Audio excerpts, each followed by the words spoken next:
నమస్కారం అండి. నేను రవీంద్రనాథ్ రెడ్డి, చింతూరు డివిజనల్ ఫారెస్ట్ ఆఫీసర్ని మాట్లాడుతున్నాను. మనకి జూన్ 5 ప్రపంచ పర్యావరణ దినోత్సవం సందర్భంగా మన గౌరవ ఉప ముఖ్యమంత్రి పవన్ కళ్యాణ్ గారు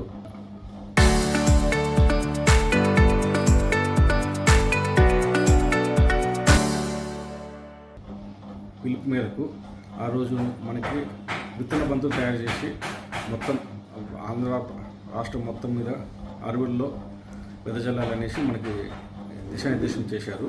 దానికి అనుగుణంగా మనము మనకి విత్తన బంతుల ద్వారా మామూలుగా అడవిలో మొక్కలు నాటడంతో పాటు విత్తన బంతుల ద్వారా కూడా మనము అడవిని పెంచాలి, అడవుల్ని మొక్కలు పెంచాలనే ఉద్దేశం మనకి డిప్యూటీ సీఎం గారు ఇచ్చారు. దానికి అనుగుణంగా మా చింతూరు డివిజన్ ఈ సంవత్సరం మాకు 5 రేంజ్లు ఉన్నాయి. రేంజ్కి 1,00,000 చొప్పున 5 లక్షల విత్తన బంతులు తయారు చేశాము. మొత్తం 5 రేంజ్లు ఏంటంటే చింతూరు, లక్కవరం, నెల్లిపాక, కూనవరం, వరరామచంద్రపురం. ఈ 5 రేంజ్కి సంబంధించి రేంజ్కి 1,00,000 చొప్పున మనము విత్తన బంతులు తయారు చేస్తున్నాము. అలాగే మనము ఆ విత్తన బంతులకు సంబంధించి విత్తనాలు వచ్చేసి లోకల్గా ఈ సీజన్లో దొరికేవన్నీ కూడా ఇక్కడ అడవుల్లో దొరికేటివే కలెక్ట్ చేసుకున్నాము. వేనుక వేప, నల్లమద్ది, తాణి, రేల, ఉసిరి, నేరేడు, ఇంకా నూనె కూడా మాడిమిల్లో దొరికింది. ఇవన్నీ కూడా ఇట్లా 30 రకాల మన మొక్కలు ఇక్కడ లోకల్గా దొరికే మొక్కలన్నీ కూడా కలెక్ట్ చేసుకొని చింత ఇవన్నీ కూడా కలెక్ట్ చేసుకొని మేము విత్తన బంతులు తయారు చేసాం.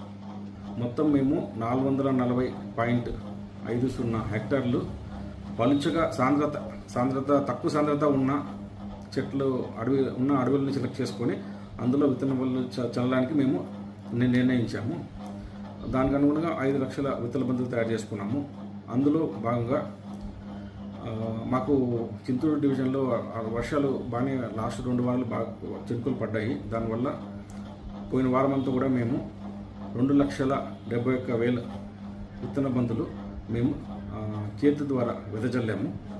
ఈ చేతి ద్వారా ఎక్కడ వెదజల్లామంటే మనము మనుషులు వెళ్ళడానికి ఈజీగా ఉండి కొంచెం రోడ్ యాక్సెస్ ఉన్న ఏరియాస్లో అయితే మనుషులు వెళ్ళేసి విత్తన బంతులు వెదజల్లాము.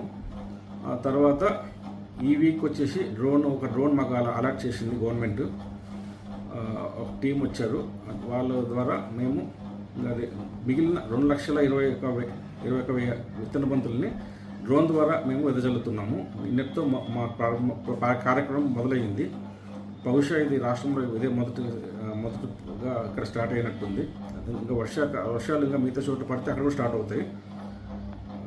ఇవి డ్రోన్ వల్ల ఉపయోగం ఏంటంటే మనం మనుషులు వెళ్ళలేని చోట ప్లస్ దారి లేని చోటకి కొండ ప్రాంతాల్లో, గుట్ట ప్రాంతాల్లో ప్లస్ బాగా రిమోట్ ఏరియాల్లో వాటిల్లో డ్రోన్ ద్వారా మనము ఇక్కడ వాటికి కావాల్సిన డేటా ఫీడ్ చేసి ఇస్తే లొకేషన్ డేటా కోఆర్డినేట్స్ అవి ఆ లొకేషన్ మ్యాప్ ప్రకారము అవి డ్రోన్స్ వెళ్ళేసి బాల్స్ తీసుకెళ్ళి అక్కడ వెదజల్లేసి వచ్చేస్తాయి.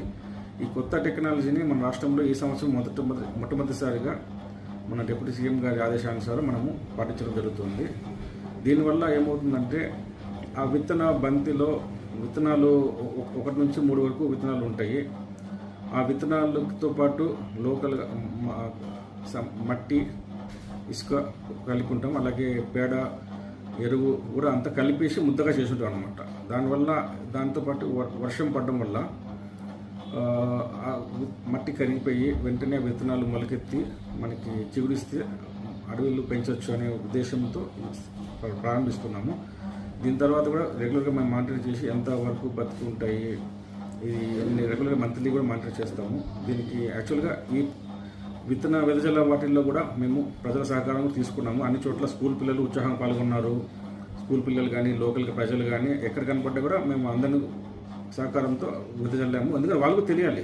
దీనివల్ల ఏంటంటే వాళ్ళు కూడా భాగస్వామ్యం చేసుకోవడం వల్ల ప్రజలకు కూడా తెలుస్తుంది ఎలాగా పర్యావరణాన్ని కాపాడాలి, ఇది మన హక్కు, ఇది మన అడవి అనే ఉద్దేశంతో వాళ్ళు కూడా ఫీలింగ్ కావాలని అందరినీ వాళ్ళు కూడా ఉపయోగించుకొని అన్ని చోట్ల చేశాము.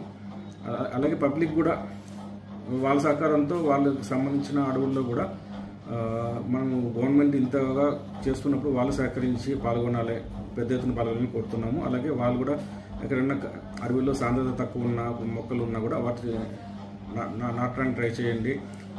ఆల్రెడీ కొన్ని చోట్ల న్యాచురల్గా కొన్ని కూడా కొన్ని మొక్కలు వస్తుంటాయి, వాటిని డ్యామేజ్ కాకోకుండా చూసుకోండి. ఎవరన్నా ఈ చెట్లు నరుకుతున్నా ఒకటి చేస్తున్నా కూడా మాకు సమాచారం ఇచ్చేసి మనం అందరం కలిసి అరకట్టడానికి ప్రయత్నించేద్దాము.